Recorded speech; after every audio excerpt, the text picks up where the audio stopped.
In this hall are young Nigerians who are determined to bring about the change Nigeria so badly needs. These are just a tiny yet significant percentage of Nigeria's booming young population. This assembly of young leaders are here under the auspices of the Mandela Washington Fellowship Alumni Association. Segun Fatudimu is the president of the alumni, and he says Nigeria is where it is today because of a lack of a unifying vision. There should be a Nigerian agenda.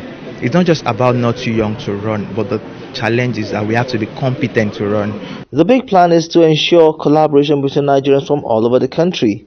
Mentors will drive that process. This is the reason behind the Beyond School Challenge. 10 schools are into the finals. I caught up with students from 2 of them. This group wants to solve the Almajiri problem in Niger State. Skill acquisition is the major thing we want to teach them, so that by the time they leave us, they will be intelligent people that can change. In fact, the next Aliko Dangote will be among those children. John Esther and her colleagues have identified open defecation as a problem in Tudunwada community in Lugbe, few kilometers from the heart of Nigeria's capital. Here's what they want to do about it. Construct toilets in the community where open defecation is mostly practiced. Ayodele Odebola is a mentor and coordinates this challenge. To build more young leaders, and we felt that the new generation needs mentors.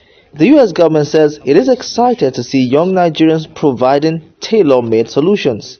We can only plant the seeds and give you the tools. It's up to you to make a difference and make the changes necessary to empower your communities, to make your communities better, and to ultimately make your country better. Indigenous solutions. That might well be the game changer for Nigeria as it seeks sustainable solutions to its many challenges.